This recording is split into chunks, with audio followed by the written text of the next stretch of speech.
I think one of the things that we do best in marketing is that we test and we learn. We fail fast. We pivot. We try new things. I always think about marketing and product, I think about similarly as like the innovation arms of sort of a company. And one of the things I love most about marketing is that we do have some latitude to take risk. And I think that that risk sort of being weighed with understanding the business context around the risk is what makes someone a really good marketer. Welcome to How I Made It in Marketing from Marketing Sherpa. We scour pitches from hundreds of creative leaders and uncover specific examples, not just trending ideas or buzzword-laden schmaltz, real-world examples to help you transform yourself as a marketer. Now, here's your host, the Senior Director of Content and Marketing at Marketing Sherpa, Daniel Burstein, to tell you about today's guest. Tell you what's happened in my career before. Maybe you've been there too. There's a sponsorship, sometimes a fairly high-profile sponsorship, and I've gotten asked to write about it in an ad or email, but there really isn't a strategy. That is not the best way to get the best ROI, the most juice for the squeeze. Sponsorships truly succeed when they tie into the value proposition of the brand. So this lesson in a recent podcast guest application really grabbed my attention. Maximize brand awareness by going beyond the logo slap sponsorship. Ooh, logo slap. Here to share the story behind that lesson, along with many more lesson-filled stories, is Rebecca Biestman, the Chief Marketing Officer at Guild. Thank you for joining me, Rebecca. Thanks for having me. Really excited to be here. All right, let me just tell the audience a little bit about your background before we learn a lot of lessons from you. Rebecca started her career as a financial advising assistant at Morgan Stanley Wealth Management. She worked in brand management and merchandising at Gap Digital, was the head of marketing and social impact at RMS, VP of marketing at Dialpad, CMO at Reputation.com, and for the past 3 years, Rebecca has been at Guild. Guild raised $175 million in a Series F funding round in 2022 at a $4.4 billion valuation. Wellington Management led the financing, and Oprah Winfrey participated in the round along with other backers. And at Guild, Rebecca manages a team of 70 in the marketing department. So Rebecca, give us a sense. What is your day like as CMO? Even before the day starts as CMO, I'm probably running around my house like a crazy person, trying to get my kids off to school, trying to get everything organized.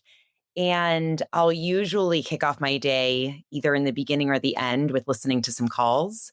So either prospect calls or customer calls. I always try to block my calendar to do some of that. And then it's usually back to back to back Zoom calls. If I get 30 minutes here or there, I'll try to have some heads down time where I can get some of the work done that I need to get done. I'll try to get out for a walk and talk for a couple of my one-on-ones throughout the day so that I can at least pretend to enjoy the Southern California sunshine where I live. And I would say that in terms of content, like every day looks so different. Who I'm talking to, what we're talking about. I think that's part of what makes marketing so exciting is how interdisciplinary it is and how much is happening at once. And I would say the other piece is I'm usually spending a fair amount of my time with the executive team. So sort of outside of the marketing team, thinking about business strategy, company priorities, and really collaborating with my peers across other functions on our executive team usually takes up a bit of time too. I like what you say about listening to customer calls, but let me ask, do you actually physically listen? Because one thing I've done that's different now is with AI. I know we're going to talk about AI in a bit, is you get a transcript and AI summarizes it for you. But I do get that there's something to actually hearing people say the word. So I love, I call this customer intimacy, customer first marketing. I love when people are this close to the customer. So are you actually physically listening to the audio, or are you just like going through a transcript or something like that? I am actually listening to the audio. I'll tell you why. I do love the summaries and the key points. Gong is great at that. That's the system that we use for these calls. When I'm thinking about building a pitch for the sales team, or when we're thinking about some of the core assets that we're building for our client success team, we call them our employer partner services team, our post-sales team. I actually love to hear the way it's delivered. And so it's one thing to read it. It's quite another thing to be able to not only understand the content being delivered, but the context around it, the sentiment, the way that that content is received. So I love it. We actually do something on our team where we do weekly Gongversations as the marketing team. And it's almost like a little book club where we pick a client call or prospect call every week. And as a team, on Fridays, we all get together and we talk about the call, what we heard from the client or prospect, what we heard from our teams, what's resonating, what's not. It's always a great conversation. That's great. That's great. I love it. There's a daily battle to break down this artificial wall we have between us and the customer. You're doing a great job of that. Let's take a look at some lessons we can learn from Rebecca's career. So like I like to say before, I've never been in another industry. I've never been a podiatrist or an actuary or something, but I do feel like we get to make things, right? We get to make things and not everyone gets to make things. So let's see what we can learn from some of the things you made. First lesson was what I mentioned at the top. Maximize brand awareness by going beyond the logo slap sponsorship. I like that lesson, not just for what it said, but you're good with where logo slap is so visceral. So Yeah. how have you done this, Rebecca? How have you gone beyond the logo slap? Yeah, we've been thinking at Guild for a long time that we wanted to have a sort of broader impact around our brand awareness work. Not a lot of people know who Guild is. There's a lot of brands that struggled with brand awareness, especially since it's such a crowded market. And so the idea of some type of sponsorship or sports sponsorship has come up in the past for us as a tactic or a marketing lever we can pull. And it's just never really felt authentic to sponsor a random athlete in a random sport that we don't really have anything to do with as a business. And what Guild does is we provide tuition-free education and skilling for America's workforce. And so when Team USA approached us about a potential sponsorship, part of the reason why it was appealing is because we decided early on in the conversations we weren't going to do this unless they were committed to providing tuition-free education and skilling for all current and former Olympians on Team USA through LA 28. And the only way sort of typical sports sponsorship was going to work for us if we could actually lead with stories of impact around that sponsorship, as opposed to it being, this is a great opportunity for Guild to get its name out there into the zeitgeist. And I think that's what's been so important for us as a business. And I think it's part of what's made the sponsorship impactful and stand out. Because not only are we able to sort of espouse what we do as a business in a really authentic way, because we're actually doing it for these athletes, we're able to lead with the stories and the stories of the impact we're making. I always say, no one wants to hear a marketer talk about what the company does.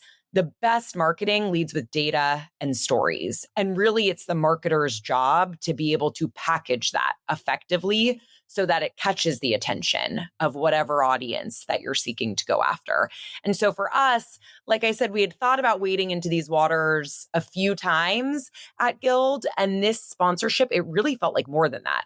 For us, it really felt like a very values and mission-aligned opportunity to expand our impact. Yeah, I love that. Not just, the official whatever of the official candy bar or whatever. That's great. But let me get into a bit to the mechanics here, because I'm sure this is kind of complex. So as CMO, what's your litmus test for making sure all the elements of a complex and high profile partnership like this one work? And I'll give you a quick example. I interviewed Carlo Cavalloni, the global chief creative officer and partner at 72 on Sunny, on how I made it in marketing.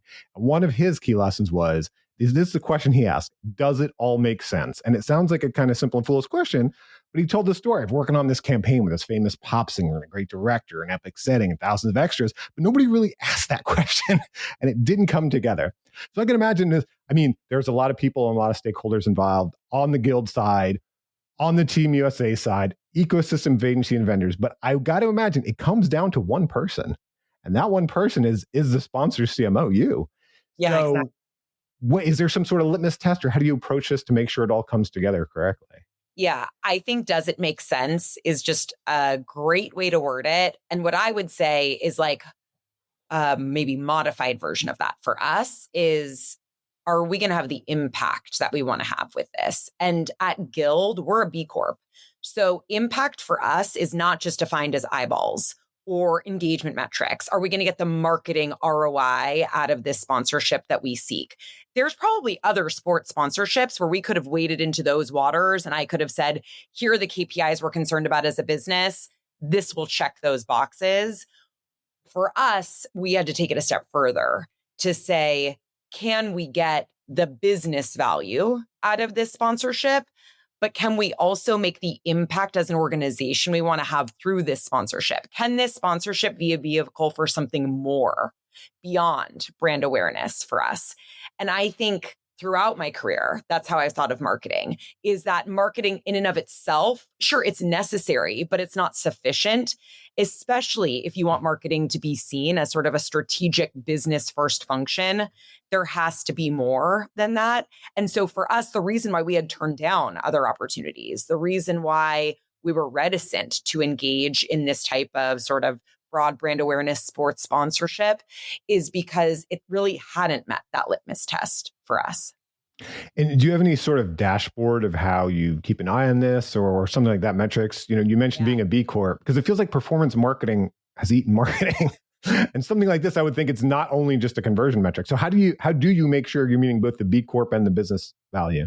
Absolutely. I mean, we have goals not only around, again, the awareness and engagement metrics we want to see with the campaigns we run around this sponsorship and the activations. We have that. But we also really closely track how many athletes are actually going through Guild programs. How many folks are doing the learning? Once they do the learning, are we connecting them with job opportunities? Are our coaches at Guild coaching these athletes on their learning experience, on their career opportunities? And so for us, we hold ourselves accountable to a lot of metrics that frankly don't have anything to do with the marketing side. It really is about, are we getting the most out of this investment?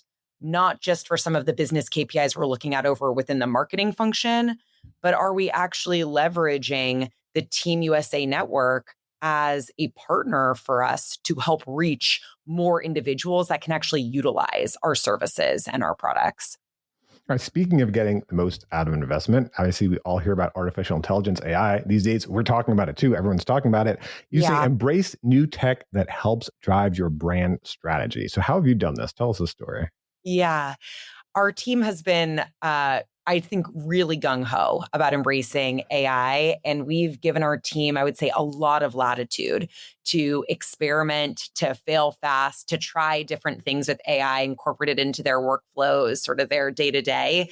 And one of the things that we've seen really successful is using AI as sort of an extension of our team, not only as like the compliance arm around our brand, the brand police, as we call it, but also to sort of democratize access to our brand internally throughout our company.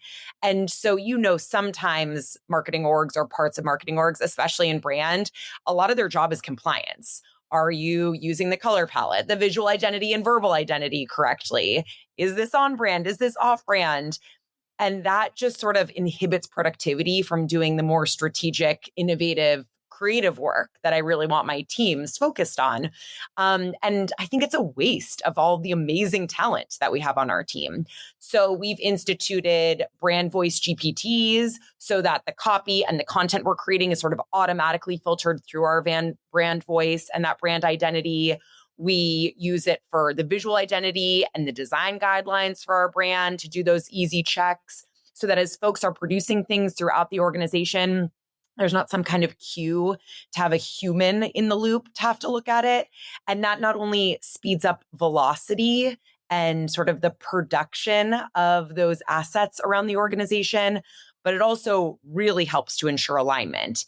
And that's what I mean by democratizing access to our brand. It's one thing for the marketing team to kind of sit in an ivory tower and sort of wield that brand for the rest of the company, but it's quite another thing to have folks in HR who are doing recruiting or folks even in product or technical writing feel like they have access to some of this technology so that they can always write on brand, whether it's a job description, whether it's some of the technical documentation that we have go along with our products. There's so many examples across the org where we have people using the technology and it spans really far beyond the marketing team, but it helps again to sort of increase marketing's influence throughout the company and ensure a lot of really great consistency for teams. I'm glad you mentioned HR and so in the org, because I wonder, as a leader, has AI affected how you've set up your org chart? And I ask because you mentioned Guild's AI expert, Mandy McLean. And so I assume, in other things in the organization, SEO or writers or these different things, right? We have specific subject matter experts that do these things. AI is like that, but then it also just feels like water at this point where everyone also needs to know it, right? So how do you set up the org chart to make the most of AI? Yeah. What role does Mandy play? So Mandy, I call her AI czar. That's not her official title, but her entire job within our organization is really to be the steward, the responsible steward of this technology across the company. And she will actually herself deploy into teams. She has worked with my marketing leadership team to help us shape some of the initial use cases for AI and automation across the team. Some of that is around workflow and process. Some of it is actually around the work itself that's getting produced. Still, other pieces that she'll help us with are enablement and training. She'll help us with vendor and tool selection.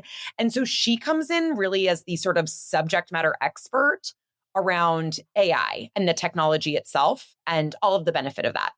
She pairs with my team, who are the functional subject matter experts. So she's not a marketer by trade. And so that partnership, at least for us as an organization, has worked really well because we've been able to pair, again, a couple kinds of subject matter expertise together to say, let's not only do the things that are sort of efficient and effective in the broadest terms for the business, let's make sure we're actually investing in the right use cases for the right functions at the right time. And so let's work together to create a little bit of a roadmap that is function specific. And we've really pushed the boundaries. We know we're only just beginning. We've gotten more productive. Certainly we've become more efficient, but it's also made us better at our jobs. Now, sort of every first draft that we'll write, it'll be AI generated, but it will really force our folks to go in there and take a close look and say, is this the thing we want? How am I then, if we're getting more productivity and more efficiency out of this copy, how am I then thinking of new horizons around channel distribution or different and creative and innovative ways where maybe we haven't used this type of copy before? And so I think it's actually a great partnership. And I think it's a model that scales really nicely too, because we're not asking all of our marketing leaders to become deep technical experts in every piece of AI technology. But we're also not staffing up a huge centralized organization that's making decisions for our function that just might not be the right ones. So I really love the model that we have in place at Guild, and we partner really closely with Mandy. Well, so speaking about teamwork, you mentioned that to build a brand that lasts, consider rebranding a team sport. So how did you learn this lesson in your career? I think I've learned this lesson the hard way. This is one of those where you kind of live and you learn. And over the course of my career, I started out in brand marketing and merchandising, actually when Gap Digital was creating a brand called Piper Lime. I don't want to age myself too much. It was an early competitor to Zappos. It no longer exists. That was a really sort of interesting exercise to witness as a very young person early on in my career, sort of Fortune 500 company, really building a new brand from scratch, all the way to companies where I've been a part of sort of a rebrand or a brand refresh. And I've seen a real spectrum of how this activity can be very isolated to the marketing team versus how much other teams within the organization are sort of brought into this activity. And I always say that the best brands are a personification of a company's strategy. That's something that I really believe. And if your brand isn't representative of the company's strategy, it's going to fall flat. In the same way, if the work around the brand, a brand refresh, a rebrand, creating a brand for the first time, if that work is isolated, mainly within the marketing team, it's also going to fall flat because you really need the input, the buy-in, the perspective of folks who sit around the table across the business in order to make sure that not only is the brand holistic enough, but also are they going to be advocates and evangelists for this new brand? And so the way that we've done it in the past is we did this at reputation.com. We did this at Guild when we rebranded. The entire executive team was a part of the process with our agency partner and our marketing team leads. And so we would do initial intake interviews with them and clients and prospects and a bunch of folks to get the data we needed.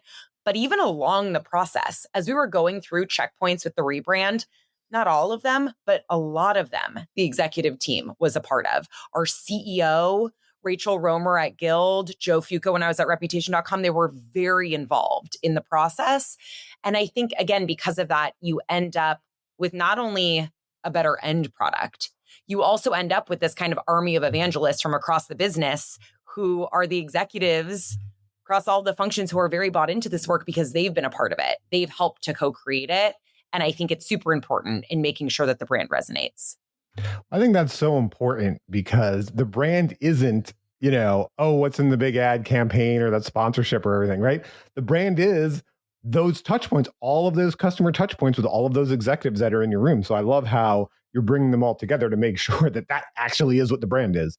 But when we talk about that and the personification, let me ask you a question that, in fairness to you, may be an impossible question to answer, but you seem close to it, so I'm going to ask it anyway, and we'll see what we have to say. What role does purpose play in a brand? And I ask you this because, for example, when I interviewed Louise Johnson, the global CEO of Fuse, on How I Made It Marketing, also very sports related, one of her lessons was ignore purpose at your peril. And she said, hey, that's the North Star of a company that needs to be everywhere. On the flip side, and what I like to do in How I Made It Marketing, I like to unpack these different ideas so we can understand them better. I'm not saying I agree or disagree. To me, the moment purpose might have jumped the shark, so to speak. I don't know if you watched Silicon Valley. There was a famous Silicon Valley episode where they go to a pitch competition and every startup has a purpose, even though it's a fairly ordinary product. It's like software-defined data centers, making the world a better place, and scalable, fault-tolerant distributed databases that make the world a better place. So there's probably not one right answer, but when you're working on that rebranding, you talk about the personification of the brand. We as people have a purpose. Should a corporate brand have a purpose? In my opinion, purpose is what can dial up the authenticity around a brand. But I think, to your point, it also has the power to sort of lose authenticity if it's not deployed in the right way. I think you just gave really good examples of both of those things being true. So purpose, when it is authentic, can be, I think, the greatest superpower that a brand has. It can be the fuel, it can be the accelerant for folks rallying behind the brand. It can be a great way to engage audiences to learn about your brand or be loyal to your brand. When purpose is inauthentic, it can have the opposite effect. And I believe that now more than ever, consumers are very discerning about this. I think that audiences are really smart. They're very savvy. And if you are sort of creating purpose or planting purpose in ways that feel inauthentic, folks are going to sniff that out pretty quickly and they will disengage from the brand.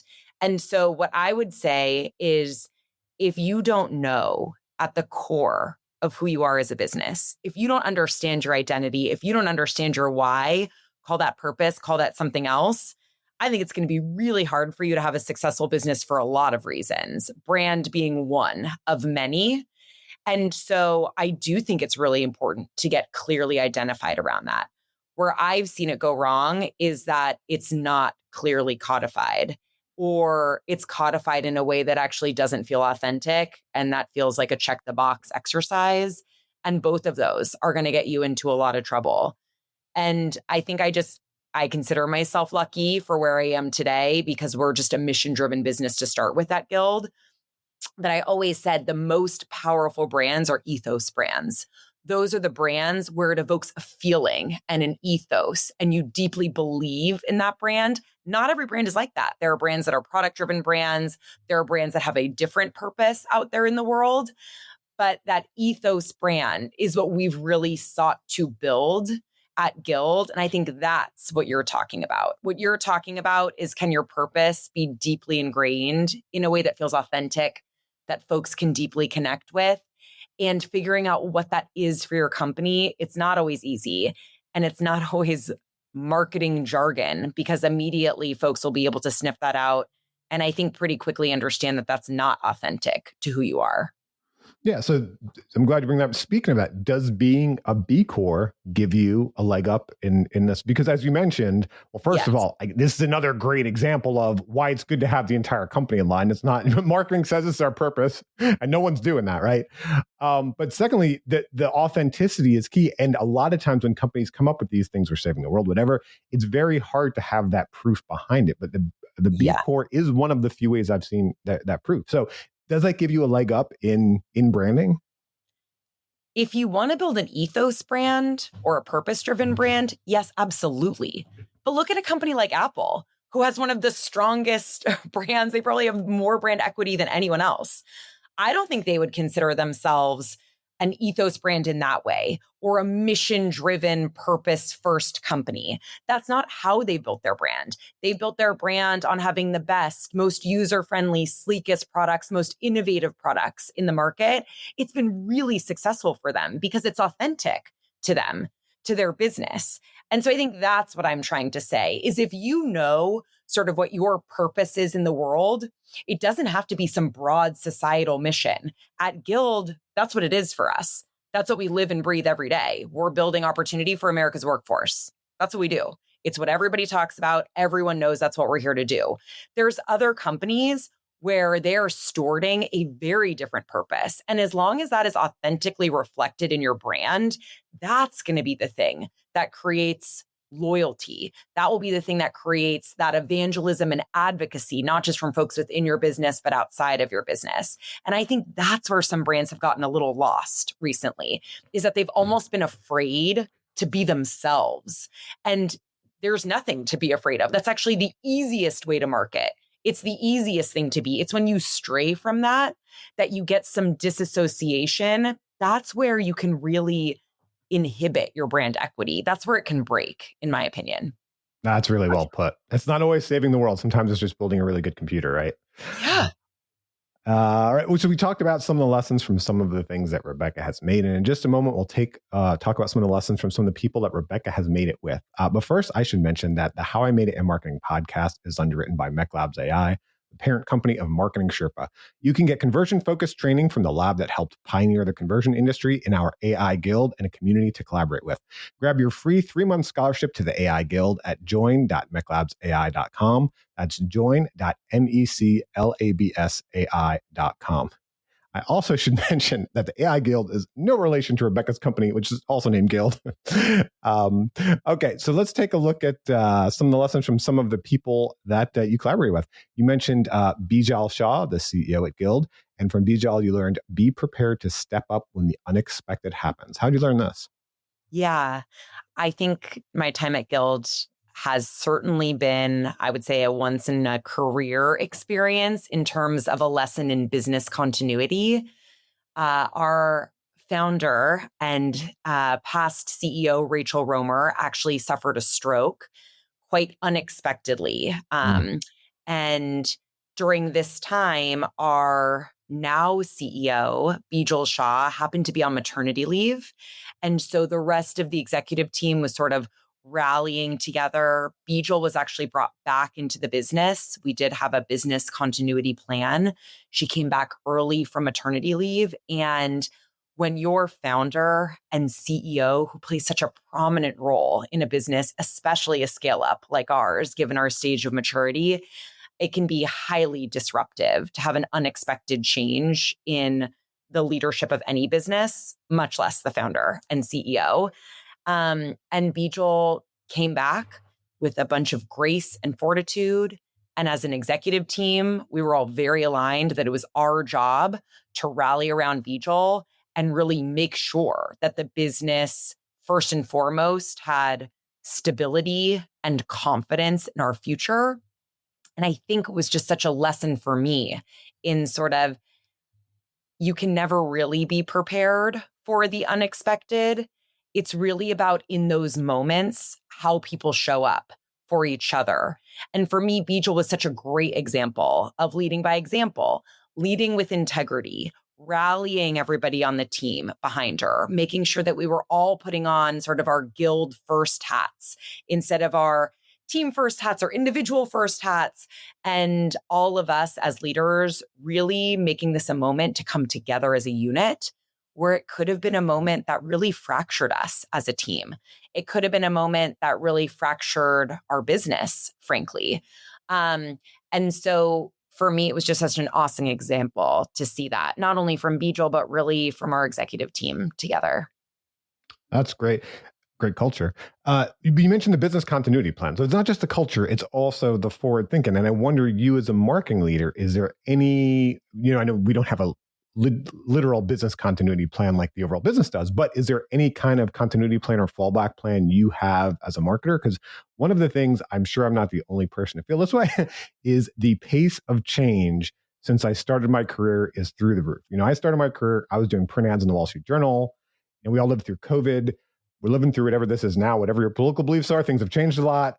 So is there anything you do as a marketer to say, obviously, we've got our planning for the year, we've got our goals, we've got this, but is there anything you do to some sort of continuity plan or thoughts to pivot ahead of time before some of that changes happen so you're ready? Yeah, it's a great question. I think because the past 10 years of my career have all been at tech scale-ups, we're pretty agile and we're pretty prepared to sort of expect the unexpected, and strategy pivots happen pretty often as you're in that startup mode, going through what I call scale up, those kind of awkward teenage years. You're finding product market fit, you're really scaling operations. So we experience a lot of change. And for me, I think mindset matters so much, and having the right type of folks on your team who are comfortable with being really agile, feel comfortable when things change, are able to pivot quickly. For me, that has done so much more for the team than sort of codifying or documenting contingency plans. We certainly, on the crisis comm side, we have our plans, we have our documentation. There are certain functions where I would say it's standard operating procedure and a really important part of the way we sort of ensure that risk mitigation across the business. But generally, I think one of the things that we do best in marketing is that we test and we learn, we fail fast, we pivot, we try new things. I always think about marketing and product, I think about similarly as like the innovation arms of sort of a company. And one of the things I love most about marketing is that we do have some latitude to take risk. And I think that risk sort of being weighed with understanding the business context around the risk is what makes someone a really good marketer. And so again, we don't have formal documentation around this. If anything, I think the mindset of our team is one where you should be prepared for the unexpected. And when that unexpected happens, as opposed to scenario planning out a million ways it could go wrong, it's much more about how you act or react in that moment that will determine how set up you are for success. Well, let's talk about how you build that agile team of marketers. You mentioned that the best candidate for a role isn't always the one who has done it before. And you learned this from Hemant Shah, co-founder and CEO at Archipelago and co-founder and former CEO at RMS. How did you learn this? Yeah, I've talked about this a little bit too, which is, career paths are great. I don't really believe in them. I don't subscribe to them. I really think about sort of saying yes to opportunities, even if they don't appear at first glance to be linear to someone's career plans. I've had a lot of success personally in my career saying yes to new opportunities, especially opportunities that maybe on paper I wasn't totally qualified for. And so I experienced this firsthand when I was at RMS. I ran social impact for RMS, and really there it was much more of a business development function, figuring out how we could use our product, give it away for free, do some pro bono services to open up new markets for us, nonprofits, governments. So really thinking about social impact with a very business aligned approach. And on paper, I certainly wasn't the candidate that I would have hired to do that type of job. I was straight out of business school. I'd just gotten my MBA from Haas at Berkeley and had spent really my career in marketing and brand building, but was so convinced that if we could do this work right at this company, it could have all of these positive externalities for the brand. It could have really positive impact for our core business, eventually for our revenue if we did our experimentation right.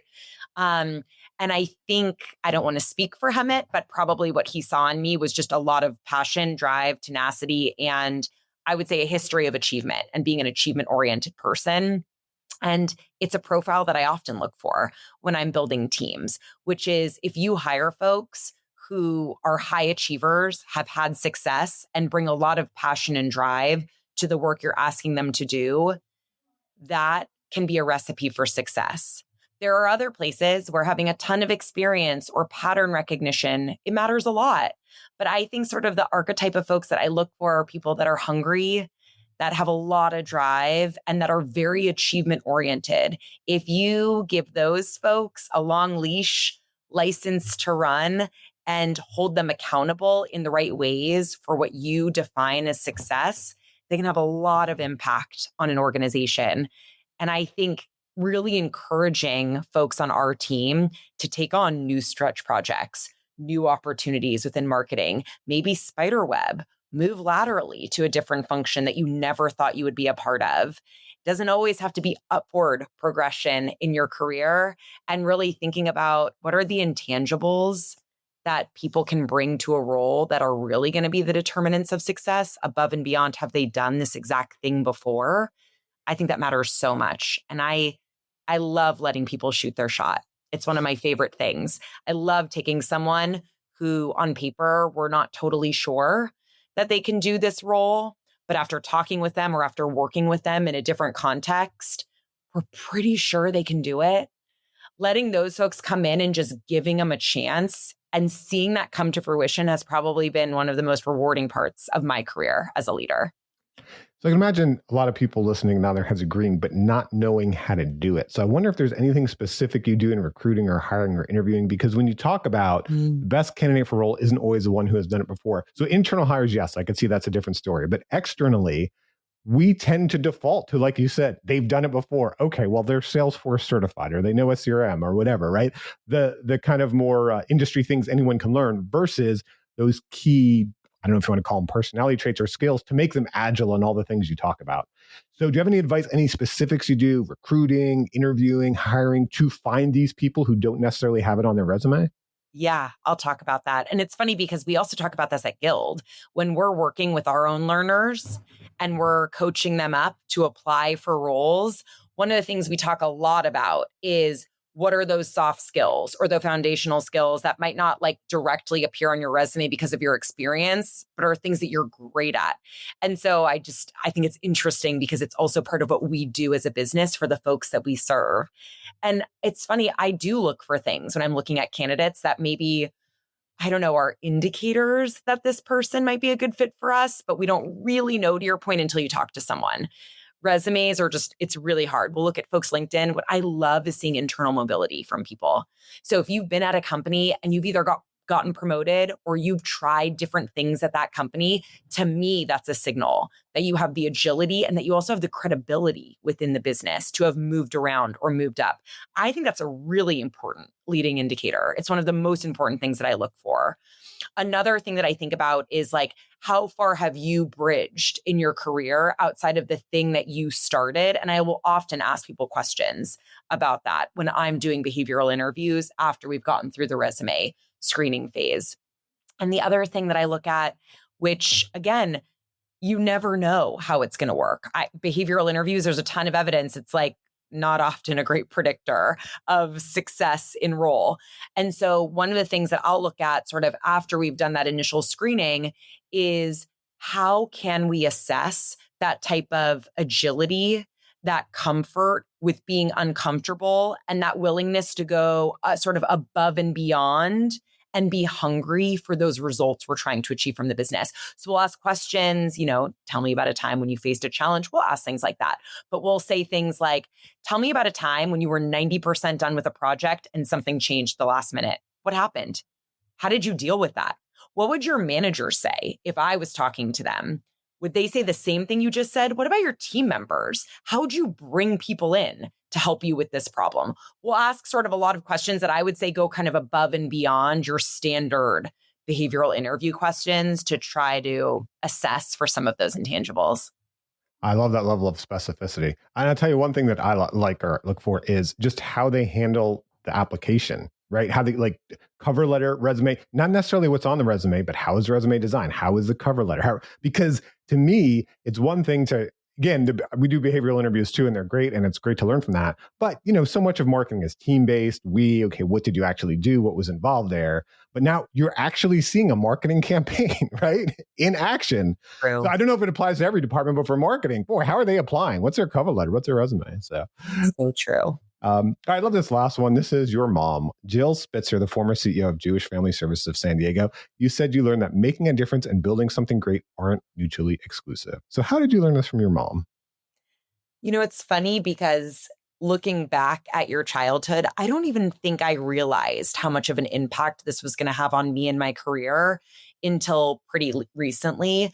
But I think growing up, not only with a mother who was a CEO, certainly that had a lot of impact on my life. And what I saw every day is an example of what was possible as a woman in work, a woman who had kids and worked. But also the fact that she was CEO of a nonprofit, it was always a part of my life to see that impact come to the forefront of her experience and my experience. The organization that she led for over 25 years, they had the largest food pantry in all of San Diego County, served a lot of military families, a lot of other families. They had a lot of mental health services that they offer. They do a lot of work with immigrants. We're in San Diego, right next to the border, refugee resettlement. So just such a wide variety of programs. And I'd often go and participate in these programs as a kid, or at the dinner table, I would hear about what was going on with these programs. And so it never occurred to me that I had to disassociate from volunteering for an organization that I felt passionately about versus making money or having a viable career. For me, those things were totally interlinked. And I struggled for a long time trying to find this balance. For me personally, I loved marketing. I was so passionate about the function. I loved the work. And I didn't always feel like I was having the impact that I wanted to have on the world with that work. And so I tried corporate philanthropy for a little while. I tried some core social impact work, and I would do that, and I would sort of miss the marketing piece of the work that I was doing. And so I don't think it's easy, but sort of that was my guiding light or my goalpost for what I wanted my career to look like. I wanted to be able to do work that I love and felt passionate about. And I wanted to be able to do it for an organization that was having a real impact in the world in a way that translated meaningfully for me. And it's funny because before I took the role at Guild, I was about ready to get out of tech altogether. It's a grind. If you've ever worked at a startup or a scale up, your listeners will know what I'm talking about. It's not easy. Being on the executive team isn't easy. So none of these things are easy. And I just thought, okay, it's been a decade. I've done it. I've checked that box. I'm going to go do something totally different. I'm going to go work for an NGO. So I'm going to swing that pendulum in my career yet again. And it was one of our board members who really talked to me and said, what do you want to do next? And I said, I just want to do something that's impact first. That's what I want to do. And he said, oh, well, I mean, we can do that. We have companies that do that where you can still run marketing. You can still do the thing you love, but you can do it in an organization where you feel deeply passionate about the work and the impact that they're making. And that's really what led me to Guild. And so I feel really fortunate that I'm here. And I think it was the first time in my career that I've really been able to feel like I haven't had to make a trade-off. And it's the first time when I felt like it's been really reflective of the experience that I grew up with my mom. She's sort of been the guiding light that you can do well by doing good. And in your own career, you don't necessarily need to make that trade-off. Well, first of all, that's just beautiful to see it up front from your own mother. I mean, that's fantastic. Let me ask you, let's say I'm a high school senior now choosing a college major and, why should I choose marketing or anything? You mentioned a lot of the impact you have. Can you give us some examples of the impact you had as a marketer? Because I love hearing you talk about this, right? Marketing, I mean, How I Made It Marketing podcast, we're marketing Sherpa, but honestly, obviously, we do not have the best reputation in the world of marketing, unfortunately. However, like you said earlier, I mean, when I was asking you about branding, you're like, look, there's certain purposes that lack of a better word, are saving the world or whatever. But there's other purposes too, like just it's a marketplace, it's complex, and you're connecting people with the right product. That has value too, right? So can you give us a sense? I know you talked a lot about the impact. You come from a family, from a home where your mother was a nonprofit leader. Nonprofits, it's like you said, NGOs, it's so much easier to say we've had this impact. It's in the annual report. You know what I mean? Our annual reports, sometimes you're a B Corp, but a lot of times they're to shareholders and just about profits and sort of these things. So can you give us some examples? I love the passion you're talking about, the impact. What impact have you had as a marketer if you're looking back at your career now? Oh my gosh. One of the things that I think is so amazing about marketing is that you really are able to help control the destiny of a business in a way that very few functions are. You are the function that is making sure that the business has the reach that they want. And so in a different way, like that is impact that you're driving, impact that you can so intimately feel when you're working in marketing, that you are able to sort of drive that reach, that engagement. And so throughout my career, whether it's been in digital marketing, when we've been really concerned with audience acquisition, do people know what we're doing over here at Gap Digital? Do we have the right products for them? How are we bringing them in? That's real tangible impact that you're creating for the business. That's not some halo that someday someone is going to feel. That's true performance marketing, to your point. That's, do we have the people we need to make sure that this business is viable and sustainable long term? There's no better impact than that. And that is literally what the marketing team drives. We create the demand, we convert that demand, we incent loyalty. I've had so many experiences across my career where that hasn't been some, again, theoretical thing that we're talking about on paper. It's been real impact. Even over my time at Guild over the last 3 years, we've had moments where the business has come and said, hey, the learners that we have, they're not engaging with us the way we want. We have all these great coaching services. How do we get them to understand that? How do we get them to know about that? They come to marketing to solve that business problem. And I always say the best marketing leaders I've ever worked with in my career, they're business leaders first and they're marketing leaders second. And I think one of the best things about marketing is that you can't be a good marketer if you don't have a deep understanding of your business. If you don't understand the market, if you don't understand your customer, if you don't understand the dynamics with your competitors, you'll never do your job well. It doesn't matter if you're a copywriter or a designer. It doesn't matter if you're a go-to-market strategist or a demand gen leader. There is no job in marketing that you're going to be able to do if you don't understand that. And so the bar to be great at this job is high. It takes a ton of business acumen. It takes a ton of conceptual knowledge and experience. And you can sniff it out when you're on marketing teams. And so I think if you're interested in business, whether it's, again, sort of a mission-driven business or a business that has a very different type of purpose in this world, if you go passionately about what that business is doing, going into marketing is going to help you make a real impact on the trajectory of that organization in a way that, again, I believe very few functions can. Yeah, I like to say everyone in that building has a job because of you, really, because right? Because there's the creation of value, which is great, but if that value is not perceived in the marketplace, it doesn't matter how much that value is created. And that, at the end of the day, strip away the technology and the CRMs and the databases, all we're doing is helping the ideal customer perceive value. Mm-hmm. So I love what you say there. All right, we talked about so many stories, lessons from your career. If you had to break it down, Rebecca, what are the key qualities of an effective marketer? Yeah, I kind of stole my thunder already, but I'm going to reiterate a point. It's because I'm so passionate about it. That was the why. Why. Let's get into the how. What are the qualities? Yeah, I think wearing a business first hat is probably the most important. If you do not understand the context in which your business is operating, you will not be an effective marketer. And I've seen it time and time again where you can take the most talented practitioner in whatever the thing is that you're doing, and the ad copy will fall flat, or the one pager won't resonate, or whatever it is, it won't work the way, I thought this was going to work. I thought this person who's such a rock star at this thing they do is going to be such a good fit. You'll never be great at your job if you're not a business leader first in marketing, if you're not an expert on your business. So that's number one. Number two is I think the best marketers are both really creative, have some type of ingenuity. I mean, creative necessarily in the traditional sense where you're a creative, quote unquote. I definitely wouldn't consider myself that, but you are creative and you're innovative, and you can pair that with strategy. So being able to have both a strategic mindset and a strategic mentality while also being sort of innovative or sort of deeply creative in your core.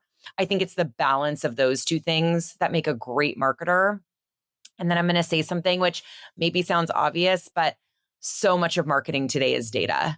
So if you're not at all analytically inclined, there might be a couple jobs for you on the marketing team, but even my designers are looking at the data around how their ads perform. I mean, there's really not a job in marketing today where you don't need to be analytical. And it doesn't mean that you need to be as analytical as your finance counterparts, or we're not going to ask you to code like the engineers, but there's no world in which you don't need to be able to understand data and interpret that data to make better decisions for the part of the business that you run as marketers. And then the last thing I think is just really understanding risk taking and risk tolerance. The best marketers I've worked for, and we have just some folks on our team who are amazing at this, is they understand how far to push the envelope within, again, the context of the business, the context of the market that you operate in. Because if you're not going to be bold and you're not going to take risks, marketing is probably not the function for you. There's other jobs where you'd be a great fit in those roles. And it's probably not on a marketing team. And I don't care if you're a B2B business, if you're a B2C business, B2B2C, it doesn't matter. The marketing team is going to push the company forward. You are going to push the company in places where it might feel a little uncomfortable because you're not thinking about 3 months down the road. You're thinking about 3 years or 10 years down the road, ensuring that this is the kind of company that we're going to want to have. And that requires foresight and also requires some risk taking. I love it. Be bold. All right. Well, thank you so much, Rebecca, for sharing all the lessons from your bold career. Yeah. Thank you so much for having me. It's been great. And thanks to everyone for listening.